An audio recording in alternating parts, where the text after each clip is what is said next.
ഇന്നൊരു birthday function ഉണ്ടായിരുന്നു കേട്ടോ. എൻ്റെ മാമൻ്റെ മോളുടെ ബർത്ത്ഡേ പറഞ്ഞ എൻ്റെ ചെറുക്കൻ്റെ മോളുടെ ബർത്ത്ഡേ. ഇതെല്ലാം എൻ്റെ മാമൻ്റെയും കുഞ്ഞമ്മമാരുടെയും എല്ലാവരുടെയും മക്കളാണ്. ഈ നേരം ഇരിക്കുന്ന കേക്ക് കട്ട് ചെയ്യാൻ സമയമായപ്പോൾ തന്നെ ഞങ്ങളെല്ലാം ഇവിടെ വെച്ചാണ് കേക്ക് കട്ട് ചെയ്യാൻ വേണ്ടി പ്ലാൻ ചെയ്തേക്കുന്നത്. ഇതൊക്കെ സെറ്റ് ചെയ്ത് ആരാന്ന് വെച്ചാൽ ഞങ്ങളൊക്കെ തന്നെ സെറ്റ് ചെയ്ത്, പ്രത്യേകിച്ച് അങ്ങനെ ആരെയും ഞങ്ങൾ പുറത്തുനിന്നും വിളിച്ചില്ല. ഈ ഇരിക്കുന്നതാണ് ഈ ബർത്ത്ഡേക്കാരി.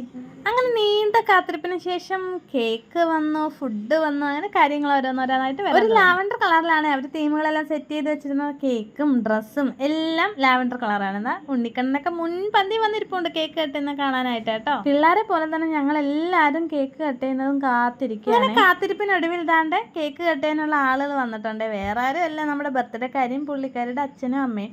ഇതാണ് ഈ ബർത്ത്ഡേക്കാരിയുടെ അച്ഛനും. കേക്കിന്റെ മുന്നിൽ നിർത്തി അവളെ കൊണ്ടൊരു ഫോട്ടോ എടുപ്പിക്കാനുള്ള പ്രകടനങ്ങളാണ് പിന്നീട് അങ്ങോട്ട് നടന്നതല്ല. നേരെയുള്ള ഫോട്ടോ കിട്ടിയോ എന്തോ ഒന്നും അറിയാൻ വയ്യ. എന്നിരുന്നാലും 2-3 ഫോട്ടോയൊക്കെ കിട്ടിക്കാണും. അങ്ങനെ അവരെല്ലാവരുമായിട്ട് കേക്കൊക്കെ കട്ട് ചെയ്ത് എല്ലാവർക്കും കൊടുത്ത് ഞങ്ങളും കുറച്ച് കേക്കൊക്കെ കഴിച്ചിട്ട് നേരെ ഫുഡ് കഴിക്കാനായിട്ട് പോയി കേട്ടോ. ഫുഡ് കഴിക്കുന്ന വീഡിയോ ഒന്നും എടുത്തില്ല, കാരണം ഒന്നുമില്ല, വിശന്ന് പണ്ടാരടങ്ങി. അപ്പോൾ ഇത്രയുള്ള വീഡിയോ ഇഷ്ടപ്പെട്ട സപ്പോർട്ട് ചെയ്യുക, സബ്സ്ക്രൈബ് ചെയ്യുക. സബ്സ്ക്രൈബ് ചെയ്യാൻ മറക്കല്ലേ guys. Tata bye bye, see U.